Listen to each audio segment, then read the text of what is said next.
Welcome back to guys, आपके अपने YouTube channel ultimate physics and math में स्वागत है गाइस। और आज हम बात कर रहे हैं क्लास 12 के चैप्टर नंबर 13 न्यूक्लियाई के बारे में गाइस। तो सबसे पहले हम बात करते हैं न्यूक्लियस की गाइस। तो हमारे नेचर में सभी पार्टिकल्स जो बने होते हैं गाइस, वो किससे मिलकर बने होते हैं? एटम से। तो हम बात कर रहे हैं एक एटम में। तो एटम का जो मास होता है गाइस, जो 90% 99.9% जो मास होता है वो किस में होता है? वो न्यूक्लियस में होता है। कंसंट्रेट कहाँ होता है? न्यूक्लियस में होता है। और जो न्यूट्रॉन और ये क्या होती है? न्यूक्लियस जो होती है वो न्यूट्रॉन और प्रोटॉन से मिलकर बनी होती है गाइस। और जो इलेक्ट्रॉन्स होते हैं गाइस, वो क्या होते हैं? रेंडमली इस तरीके से मूव होते रहते हैं गाइस। हमारी जो है एटम्स के अंदर वो इलेक्ट्रॉन्स और जो प्रोटॉन है वो क्या होते हैं? रेंडमली मूव होते रहते हैं गाइस, इस तरीके से। ठीक है, रेंडमली नहीं, इनकी जो ऑर्बिटर है उसके अंदर।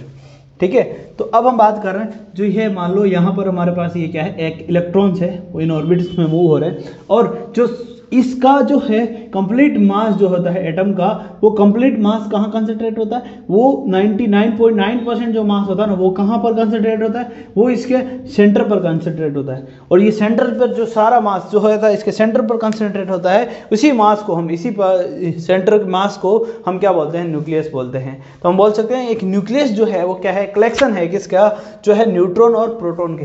पार्टिकल जो है, दो पार्टिकल न्यूट्रॉन और प्रोटॉन, उनका कलेक्शन है। और ये गाइस क्या है? एटम का 99% मास यहाँ पर होता है। और इसकी जो रेडियस होती है ना गाइस, वो किसी एटम के रेडियस से इतनी छोटी होती है कि 10⁴ के रेशियो में छोटी होती है गाइस। यानी कि आप देख सकते हैं, अगर एक फुटबॉल जो होता है, फुटबॉल ग्राउंड का हम बात करें, तो वो अगर उसका साइज है, एक किसी एटम का साइज अगर फुटबॉल ग्राउंड के बराबर है, तो उसकी जो न्यूक्लियस होगी उसमें एक छोटी गेंद के बराबर होगी गाइस। ठीक है ना गाइस? तो इस तरीके से हम देख सकते हैं गाइस। तो एक फुटबॉल ग्राउंड है, ठीक है ना, सपोज कीजिए फुटबॉल ग्राउंड है, और इसके अंदर इसका जो न्यूक्लियस है वो एक छोटी गेंद के इक्वल होगा गाइस। ठीक है, तो न्यूक्लियस की जो रेडियस होती है एटम की रेडियस के कंपेयर में 10⁴ के रेशियो से कम होती है गाइस। तो बहुत ही छोटे रेशियो में होती है गाइस न्यूक्लियस। ठीक है, तो न्यूक्लियस की यहाँ पर हम बोल सकते हैं कि हमारा जो न्यूक्लियस है उसकी डेफिनेशन हम क्या लिख सकते हैं कि न्यूक्लियस जो है वो क्या होता है गाइस? कलेक्शन होता है किसका? पार्टिकल्स का, प्रोटॉन एंड न्यूट्रॉन्स का गाइस। पार्टिकल, प्रोटॉन और न्यूट्रॉन का क्या होता है? कलेक्शन होता है गाइस। ओके गाइस, तो हम देखते हैं इसकी डेफिनेशन न्यूक्लियस की। न्यूक्लियसन क्या है? न्यूक्लियस जो है हमारे पास क्या है? कलेक्शन है किसका? जो पॉजिटिव और नेगेटिव पार्टिकल्स है उनका गाइस। ठीक है, तो हम यहाँ पर डेफिनेशन लिख लेते हैं कि एक न्यूक्लियस क्या होता है। ठीक है गाइस, तो न्यूक्लियस जो होता है प्रोटॉन और न्यूट्रॉन का क्या होता है? कलेक्शन होता है गाइस। अब हम बात कर रहे हैं ये न्यूट्रॉन जो होता है गाइस, और ये प्रोटॉन होता है, इसके ऊपर चार्ज कितना होता है, या प्रोटॉन का मास कितना होता है। अब देखिए, इस जो है हमारा जो एटॉमिक रेडियस पर हम बात करते हैं, जब ऑन एटॉमिक स्केल पर हम बात करते हैं, तो हमारे जो मास जो होते हैं ना, अगर हम बात करते हैं ऑन द एटॉमिक स्केल,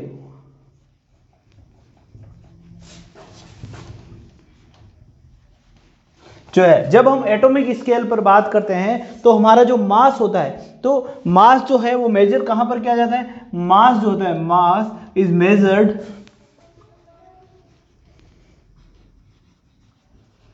जो मास जो मेजर किया जाता है वो क्या बहुत ही छोटे स्केल पर होता है। तो हमारे जब छोटे स्केल पर मेजर करते हैं तो उसको क्या बोलते हैं? उसको हम एमयू या यू यूनिट जो होती है, जो उस यूनिट को क्या बोलते हैं? उस यूनिट को क्या बोलते हैं? उस यूनिट को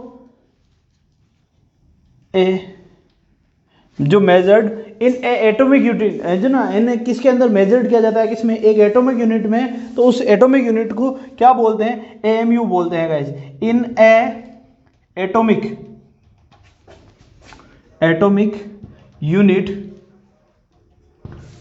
जिसको एएमयू बोलते हैं गाइस। ठीक है, जिसको एटॉमिक यूनिट एएमयू के रूप में हम मेजर करते हैं गाइस। ठीक है,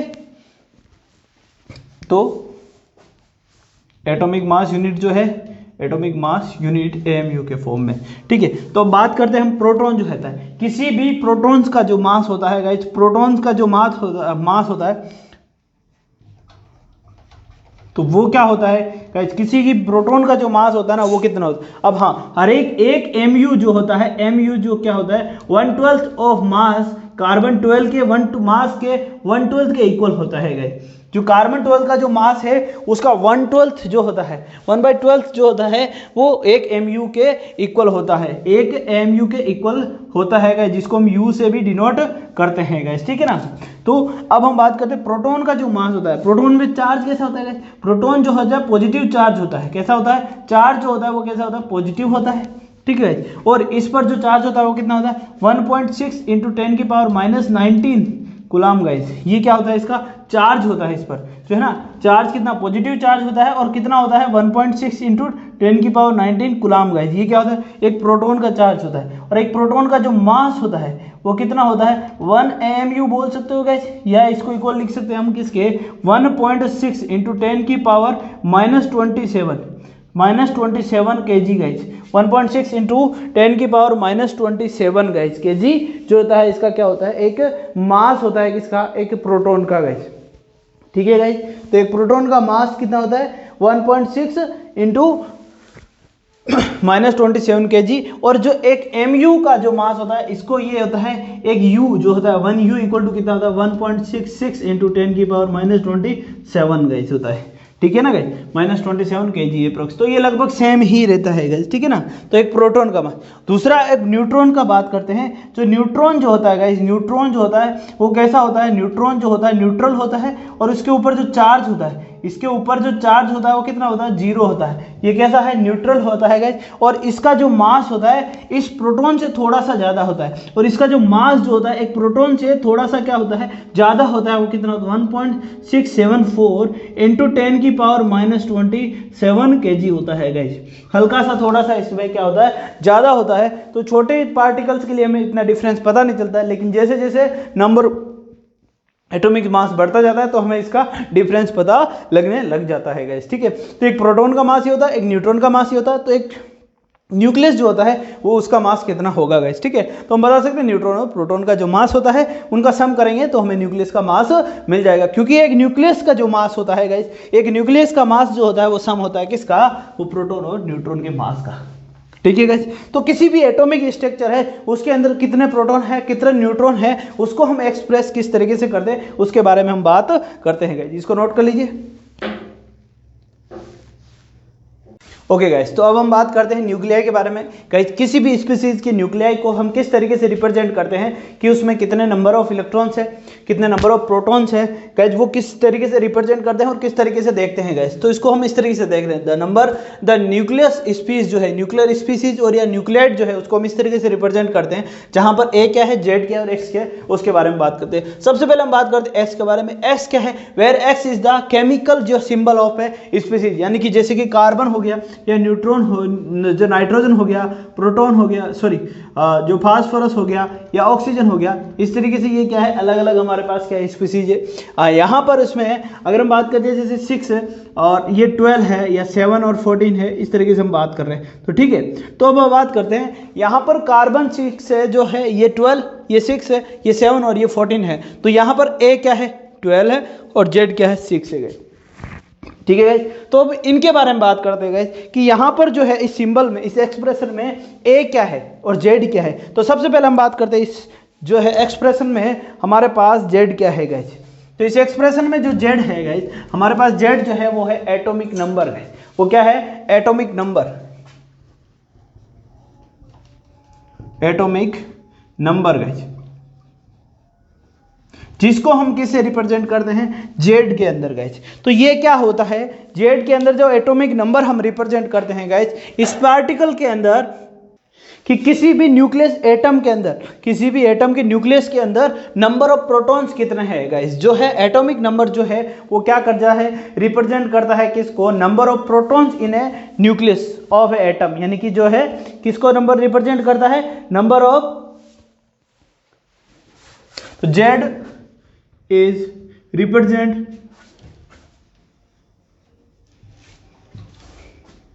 number of protons, number of protons in a atomic nucleus। जो है हमारी जो एटॉमिक न्यूक्लियस है गाइस, उस एटॉमिक न्यूक्लियस के अंदर तो कितने नंबर ऑफ प्रोटॉन है?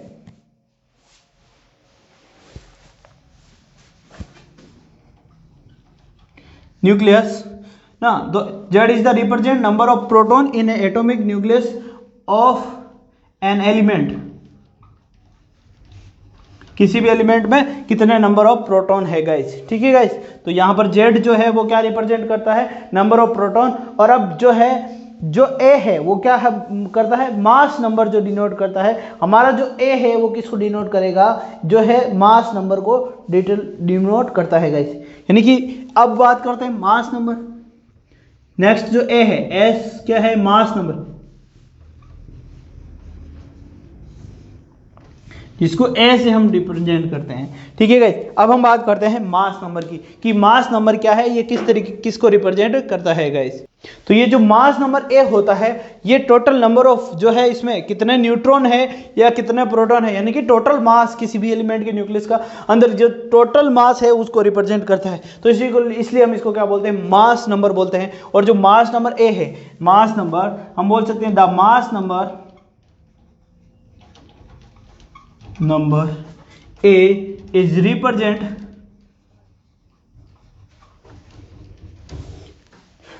of the number of proton, और जो है क्या है, नंबर ऑफ प्रोटॉन और neutron. The represent the mass number A is the represent of the total number of proton and neutron, ठीक है गाइस। एंड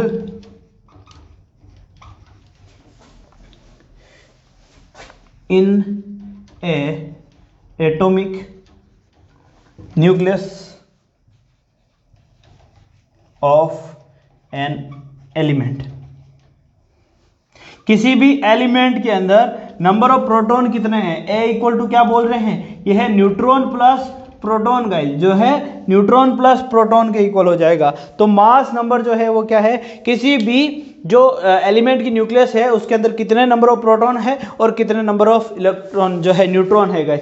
अब बात कर रहे हैं जेड जो है गाइस, अगर आपको ए पता है और जेड पता है तो नंबर ऑफ जितने नंबर ऑफ प्रोटॉन होते हैं किसी भी न्यूक्लियस के अंदर उतने ही नंबर ऑफ इलेक्ट्रॉन होते हैं गाइस। जो है एटॉमिक नंबर है जो किसके इक्वल आ रहा है, तो एटॉमिक नंबर जो है रिप्रेजेंट कर रहा है कितने प्रोटॉन है, और जितने प्रोटॉन है उतने ही उसमें क्या होता है, बेसिकली हम इलेक्ट्रॉन्स भी मानते हैं। अगर उस पर कोई भी चार्ज ना हो, पॉजिटिव या नेगेटिव चार्ज ना हो, अगर उस पर चार्ज आ जाता है कि पॉजिटिव हो जाता है तो उसमें से इलेक्ट्रॉन निकल जाता है, और नेगेटिव हो जाता है उसमें एक इलेक्ट्रॉन ऐड हो जाता है। तो पॉजिटिव नेगेटिव हो सकता है कोई भी एलिमेंट, लेकिन यहाँ पर जो है एटॉमिक नंबर है डायरेक्टली जो रिप्रेजेंट करता है किसको, जेड को गाइस, ठीक है। यानी कि नंबर ऑफ प्रोटॉन उसकी न्यूक्लियस के अंदर कितना है गाइस, ठीक है गाइस। तो इसको नोट कर लीजिए, फिर हम बात करते हैं आगे गाइस।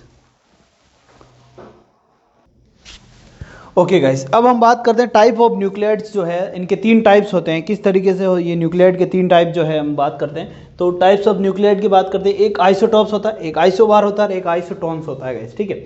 सबसे पहले हम बात करते हैं आइसोटॉप्स के बारे में। गाइस आइसोटॉप न्यूक्लियस वो होते हैं, न्यूक्लियाइड्स वो होते हैं, nuclide with the same atomic number Z, यानी कि जो है न्यूक्लियाइड को हम रिप्रेजेंट कर रहे हैं किससे, इस तरीके से, ये जेड होता है और ये होता है ए, ये क्या है एटॉमिक नंबर और ये क्या होता है एटॉमिक मास गाइस, ठीक है। चलो जो मास नंबर, ठीक है गाइस, ये क्या होता है मास नंबर और ये क्या होता है एटॉमिक नंबर गाइस, ठीक है। तो बात करते हैं हम, तो सबसे पहले हमने क्या बोला, आइसोटॉप्स, यानी कि जो nuclide with the same atomic number Z, यानी कि जो जेड जो होता है वो क्या होता है सेम होता है, बट डिफरेंट जो है न्यूट्रॉन्स नंबर एन, यानी कि जो न्यूट्रॉन नंबर है वो क्या होता है डिफरेंस होता है गाइस। इसमें अलग अलग जो है न्यूट्रॉन नंबर हो सकते हैं गाइस, जैसे कि C6 12 ले सकते हैं, या C6 जो है 13 हो सकता है, ठीक है ना गाइस। तो कार्बन 12 और कार्बन 13 इस तरीके से हम अलग अलग ले सकते हैं गाइस, ठीक है। तो ये इसमें क्या होता है कि यहाँ पर देखिए जो एटॉमिक नंबर जेड है वो तो क्या है सेम है, लेकिन यहाँ पर हम बात कर रहे हैं डिफरेंट क्या है नंबर ऑफ न्यूट्रॉन गाइस, क्योंकि नंबर ऑफ न्यूट्रॉन डिफरेंस है, नंबर ऑफ न्यूट्रॉन्स डिफरेंस है, यानी कि एन जो है ए इक्वल टू क्या है ए प्लस, देखिए यहाँ पर एन इक्वल टू क्या है एन प्लस क्या है न्यूट्रॉन प्लस प्रोटॉन, जब हम बात कर रहे हैं प्रोटॉन कितने हैं, प्रोटॉन 6 है, तो न्यूट्रॉन कितने हैं, ये टोटल 12 है, तो इक्वल टू क्या है, n है। तो इसका मतलब क्या आ रहा है, यहाँ पर जो n है वो कितना आ रहा है, 6। और सेम तरीके से यहाँ पर इसमें n कितना आ रहा है, इसमें n आ रहा है 7 गाइस। तो यहाँ पर n क्या आ रहा है, अलग अलग आ रहा है। तो n डिफरेंस हो, इसका मतलब क्या है, a चेंज है, a क्या है, अलग अलग, लेकिन जो है n है वो सेम हो, तो उसको हम क्या बोल सकते हैं गाइस, उनको हम बोलते हैं आइसोटॉप्स बोलते हैं गाइस। उनको हम क्या बोलेंगे, आइसोटॉप्स है गाइस, ठीक है ना। तो जिनका जो है एटॉमिक नंबर जो है वो सेम होता है, लेकिन जो है n डिफरेंट होता है, तो उनको हम बोल सकते हैं आइसोटॉप्स बोल सकते हैं। या फिर मास नंबर जो होता है वो डिफरेंस होता है, तो उनको हम आइसोटॉप्स बोल सकते हैं। अब हम बात करते हैं आइसोबार की गाइस। आइसोबार में क्या कह रहा है, nuclide with the same number जो है मास नंबर, यानी कि ए क्या है, सेम है, आर कॉल्ड आइसोटॉप्स। अब ए सेम है लेकिन बाकी सब चेंज हो सकता है गाइस। देखिए यहाँ पर एक कार्बन है, एक न्यूट्रॉन है, कार्बन 14, न्यूट्रॉन भी 14, ये 6 है और ये 17 है, सॉरी ये 7 है, ठीक है। यहां पर हम क्या कह रहे हैं कि जो एटॉमिक मास है वो क्या है, सेम है, यानी कि ये भी 14 है, ये देखिए ये भी 14 है, ये भी 14 है, तो मास नंबर जो है वो क्या है, सेम है, लेकिन एटॉमिक मास जो है एटॉमिक नंबर बार, एटॉमिक जो नंबर है वो क्या है, अलग अलग है, ये 6 है और ये 7 है, तो यहाँ पर न्यूट्रॉन भी क्या है, अलग अलग है, ठीक है ना। तो ये तो सेम है, लेकिन ये जो है एटॉमिक नंबर है वो क्या है, वो अलग अलग है, तो उसको हम क्या बोलेंगे, आइसोबार बोलेंगे।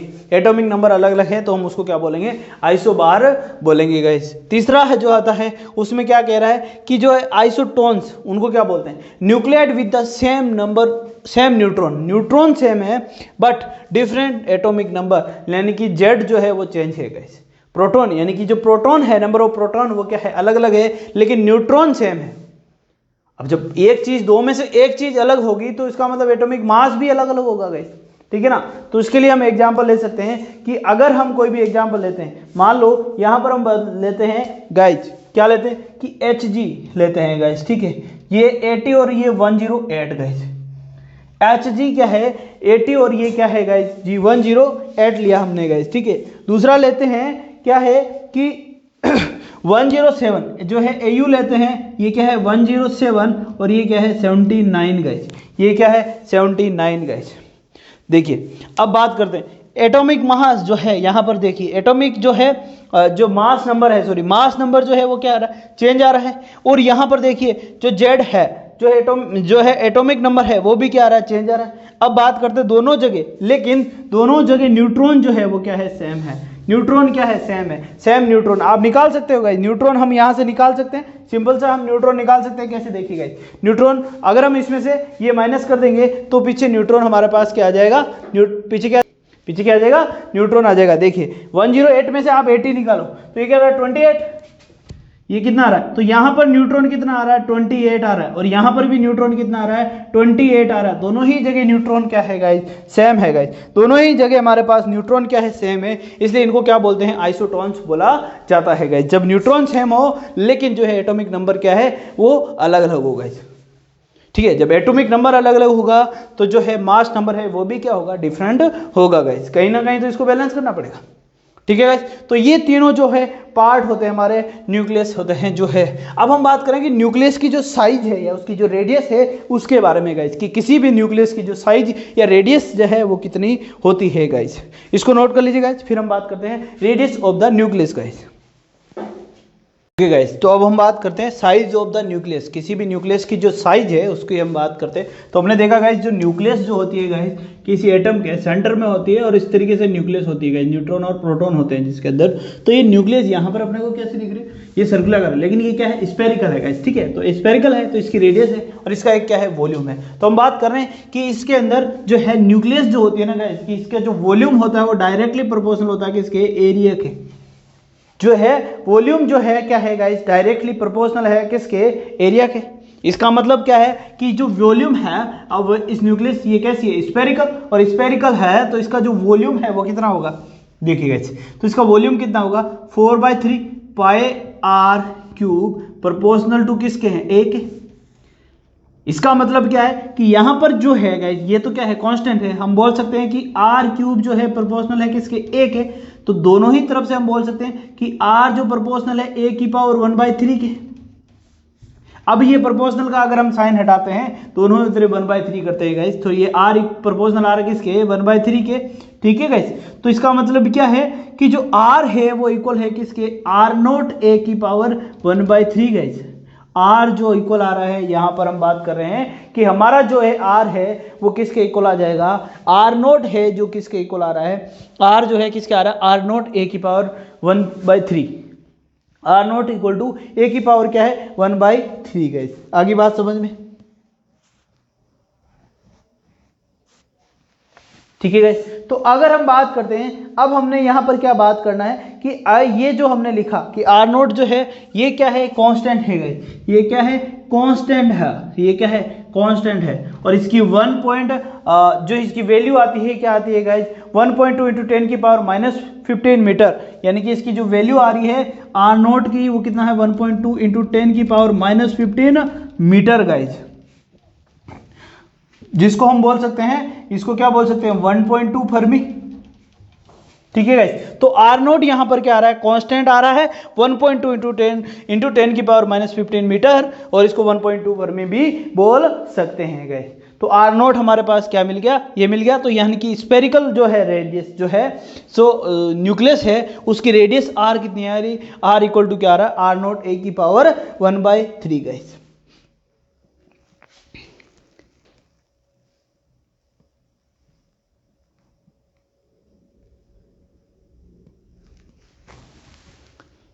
ठीक है, अब हम बात करते हैं इसकी डेंसिटी के बारे में, यानी कि जो हमारी जो न्यूक्लियस है हमने यहाँ पर बात करी इसकी किसके साइज के बारे में, और अब नेक्स्ट हम बात करेंगे इसकी डेंसिटी के बारे में गाइस। नेक्स्ट हम इसकी बात कर रहे हैं, अब इसकी क्या बात करेंगे, अब हम बात करेंगे इसकी डेंसिटी के बारे में। जो हमारी इसकी डेंसिटी है वो कितनी है गाइस, तो इस किसी भी न्यूक्लियस की डेंसिटी कितनी है, अब हम बात करेंगे इसकी डेंसिटी के बारे में गाइस, ठीक है। चलो तो बात करते हैं डेंसिटी। तो देखिए डेंसिटी हमारी जो है ना गाइस इसके एरिया पर डिपेंड नहीं करेगी गाइस, इसकी जो डेंसिटी है वो क्या नहीं करेगी, इसके एरिया पर डिपेंड नहीं करेगी। न्यूक्लियस डेंसिटी, जो न्यूक्लियस डेंसिटी है वो क्या नहीं करेगी, इसके एरिया पर नहीं डिपेंड करेगी, क्योंकि जो रो होता है एरिया ये कितना होता है mass upon volume, mass upon volume guys, mass per unit volume. तो इसके अंदर मास कितना है गाइज, तो देखिए इसके अंदर मास कितना आएगा, तो मास आएगा m इंटू ए गाइज, इंटू वॉल्यूम कितना है 4/3 पाई r क्यूब गाइज। स्फेरिकल है तो वॉल्यूम कितना आएगा 4/3 पाई r क्यूब, और इसका अंदर जो रो मास है वो कितना आएगा मास m, m क्या है 1 mu, m जो है वो कितना है 1 mu, ठीक है। एवरेज मास जो होता है एक मान लो एक प्रोटॉन ये होता है या एक जो है एटॉमिक नंबर Z1 होता है तो उसका 1 mu मास होता है जो एवरेज मास है, और a क्या है मान लो उसमें जो है मास नंबर है, a क्या है मास नंबर, m क्या है 1 mu, ठीक है। 4/3 पाई r क्यूब, r क्या है रेडियस है, वैल्यू पुट करते हैं r की यहाँ पर, तो रो हमारा जो है वो कितना आ जाएगा, यहाँ पर हम बात करते हैं यह आ जाएगा m इंटू ए अपॉन 4/3 पाई r की वैल्यू क्या पुट करेंगे r0 a की पावर 1/3 का होल क्यूब, ठीक है गाइस। तो यहां से हम देखते हैं हमारे पास रो कितना आ रहा है m a अपॉन नीचे क्या आ रहा है 4/3 पाई r0 की पावर क्यूब इंटू a, तो यहां से a से क्या हो जाएगा a कट जाएगा, तो ये कितना आ रहा है, तो यहां से हमारे पास रो कितना आ रहा है 3m अपॉन कितना आ रहा है 4 पाई r0 r0 की हम यहां पर देखिए m पता है 1 u कितना आता है, m पता है, r पता है, सारे क्या है कांस्टेंट है, इसकी वैल्यू क्या मिलेगी हमें कांस्टेंट मिलेगी गाइस, यहां से हमें इसकी वैल्यू क्या मिलेगी कांस्टेंट मिलेगी। तो चलो वैल्यू पुट कर देते हैं, तो 3 ये कितना आएगा 3 इंटू जो है 1 mu कितना आता है 1.66, तो ये होएगा 1.66, इसको हम लिख सकते हैं 1.67 इंटू 10 की पावर -27 kg, -27 kg अपॉन नीचे क्या आ जाएगा 4 पाई इंटू r कितना है 1 पॉइंट जो है 1.2 इंटू 10 की पावर -15 मीटर, सारी वैल्यू क्या है, कांस्टेंट है। और जब हम इसको काटते हैं या इसको सोल्व करते हैं, इस वैल्यू को हम क्या करते हैं, जब इसकी वैल्यू को हम क्या करते हैं, सोल्व करते हैं, ये इसका क्यूब है गाइस, ठीक है ना। तो जब इस वैल्यू को सोल्व करते हैं तो रो की जो वैल्यू हमें मिल रही है, रो की एक स्टैंडर्ड जो वैल्यू मिल रही है वो कितनी मिल रही है, 2 × 10 की पावर 17। 2 इंटू जो रो की वैल्यू मिल रही है 2 × 10 की पावर 17 मिलती है गाइस, ठीक है। यानी कि हमें क्या मिल रही है, एक कांस्टेंट मिल रहा है गाइस, ठीक है ना। ये कितना मिल रहा है, 17 kg/m³ गाइस। तो ये क्या है, कांस्टेंट है। अब यहां से हमें एक स्टैंडर्ड रिजल्ट मिलता है कि जो न्यूक्लियस की जो डेंसिटी है गाइस, यहां पर देखिए डेंसिटी क्या आ रही है, ये देखिए स्टैंडर्ड डेंसिटी जो है हमारे पास जो न्यूक्लियस है उसकी स्टैंडर्ड डेंसिटी क्या आ रही है, ये आ रही है। अगर आपको ये वैल्यू नहीं रहे तो ये स्टैंडर्ड डेंसिटी आ रही है। और क्या इसमें कहीं पे भी ए आ रहा है, कहीं पे भी ए आ रहा है, नहीं आ रहा ना। इस फॉर्मूले में हम देख रहे हैं कहीं पे भी ए नहीं आ रहा है। इसका मतलब हम क्या बोल सकते हैं कि हमारी जो न्यूक्लियस की डेंसिटी है वो क्या होती है कि मास नंबर पर डिपेंड नहीं करती। आप कुछ भी मास नंबर के ले लो, 10, 20, 100 कितनी हो, उसकी डेंसिटी हमेशा क्या रहनी है, सेम रहनी है गाइस। उसकी डेंसिटी जो है हमेशा क्या रहनी है, सेम है। तो यहां पर लिख सकते हो नोट डाल के, क्या लिख सकते हो, नोट डाल के लिख सकते हो दिस जो है, यानी कि इसका मतलब क्या है कि हमारी जो है बिल्कुल भी डिपेंड नहीं कर रही है किस पर, ए पर गाइस।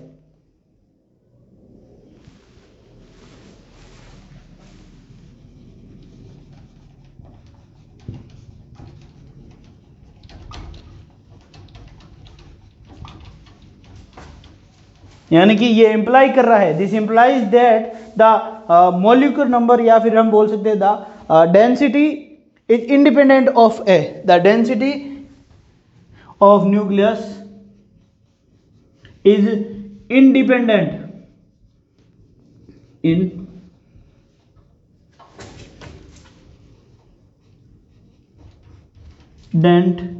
ऑफ ए, यानी कि ए से जो है वो क्या है, इंडिपेंडेंट है, इंडिपेंडेंट ऑफ ए गाइस।